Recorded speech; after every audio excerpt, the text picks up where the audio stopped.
আসসালামু আলাইকুম। আজকে ঘুম থেকে উঠে প্রথমে চলে যাই হাঁসের খামারে। তো জানলা দিয়ে দেখি যে হাঁসের বাচ্চাগুলো আছে কিনা। এরপর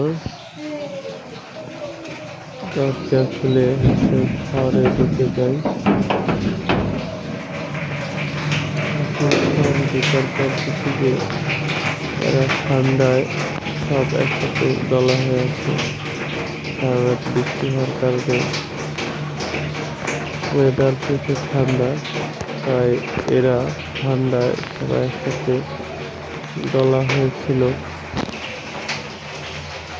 আর কয়েকটা হাঁস খাঁচার উপর বসেছিল। এরা সারা রাত লাগাতার দিয়ে একেবারে ঘর নোংরা করে ফেলছে। এখন এগুলা পরিষ্কার করা লাগবে।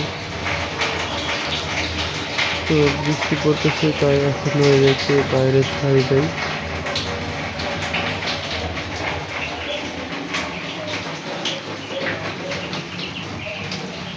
তারপর চলে যাই মুরগির বাচ্চাগুলোর কাছে।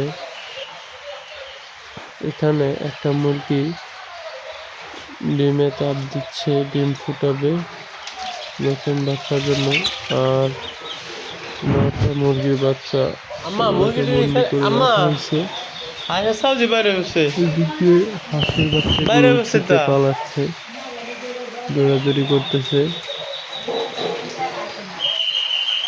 এদিকে আম্মা আমাকে বলতেছে যে এগুলাকে এখন ছাড়ছিস কেন, এগুলো তো এখনো খাবার খায় নাই, খাবার দিয়ে পরে ছাড়তে হবে বৃষ্টির দিন। এরপর আমি মুরগির বাচ্চাগুলোকে ছেড়ে দিই, কারণ এরা ঘরের খাবার খুব কম খায়, বাইরের খাবার খায় ম্যাক্সিমাম টাইম। আর একটা মুরগি বাচ্চা এখনো অসুস্থ, এটা নড়াচড়া করতে পারে না, এটা ঘরের ভিতরেই থাকে। মুরগির বাচ্চাটি খুবই অসুস্থ। এর আগে এভাবে প্যারালাইজ হয়ে একটা মুরগির বাচ্চা মারা গেছে। তো এই বাচ্চাটাও নড়াচড়া করতে পারে না, তাই এই বাচ্চার কাছে খাবারের বাটিটা নিতে আমি খাবারের বাটি দিয়ে দেওয়ার পরে বাচ্চাটা খায় না, এটা খুবই অসুস্থ। খাবারের বাটি দিয়ে দেই। আর এদের জন্য ওষুধ নিয়ে আসছিলাম, সব ওষুধ খাওয়াতে বলেছে। এদিকে বড় হাঁসগুলো আজকেও একটা ডিম পেড়েছে।